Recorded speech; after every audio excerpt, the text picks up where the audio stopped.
মাঠে যাবে নাকি চড়াতে? ফুল কবে হবে কে জানে, যায় না। ছি ছি ছি, ফুকলা ছুট।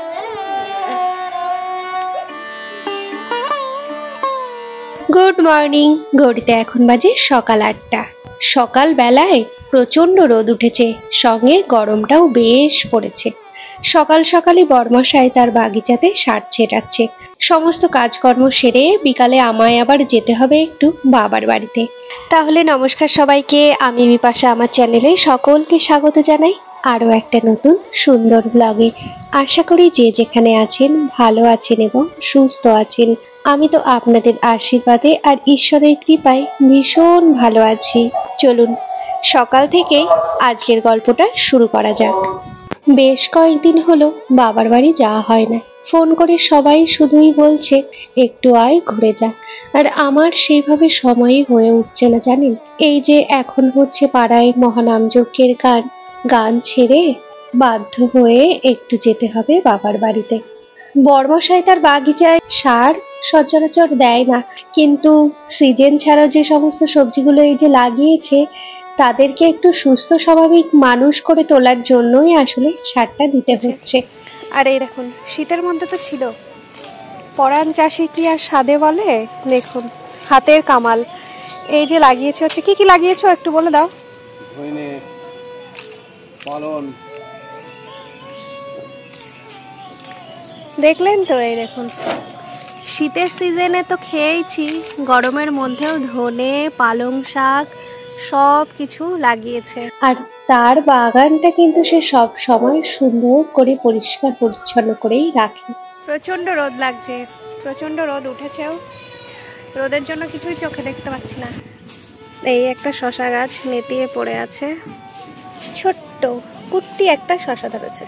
সকালের ওই টুকিটাকি কাজ করতে করতেই রান্নার বেলা হয়ে গেছিল, তারপরে আর সেইভাবে ভিডিও করা হয়ে ওঠেনি।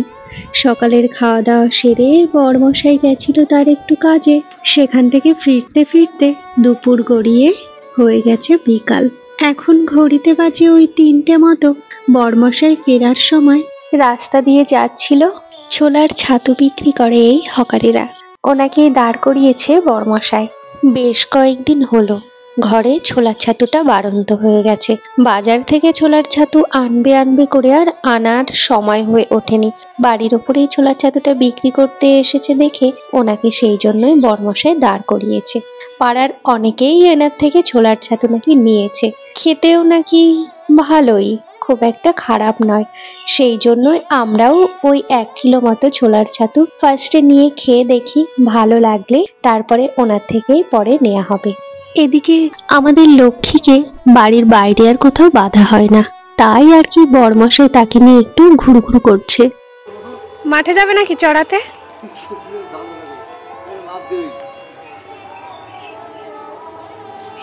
জানো তো, এই কয়েকটা মাসে লক্ষ্মী বরমশাইকে খুব ভালো চিনে গেছে। বরমশাই যখনই বাড়ি থেকে বেরিয়ে যায় মা মা করে চিল্লাতে শুরু করে।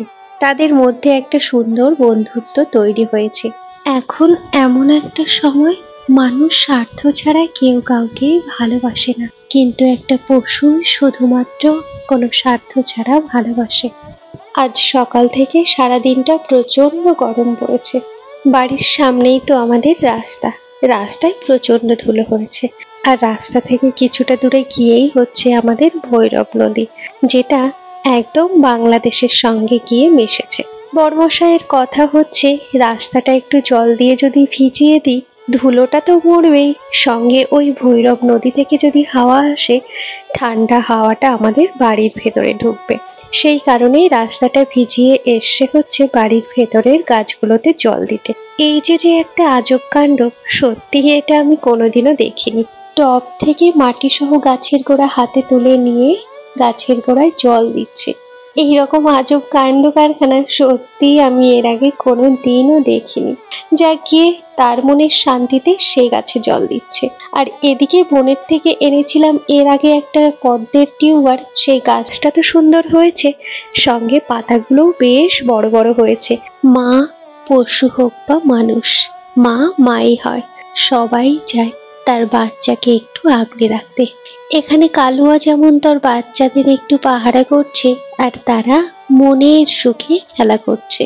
এদিকে আবার বরমশাই তার হাতা লম্বা একটা শার্ট কেটে ছোট করবে, সেটা নিয়েই ছুটেছে টেলারের বাড়ি।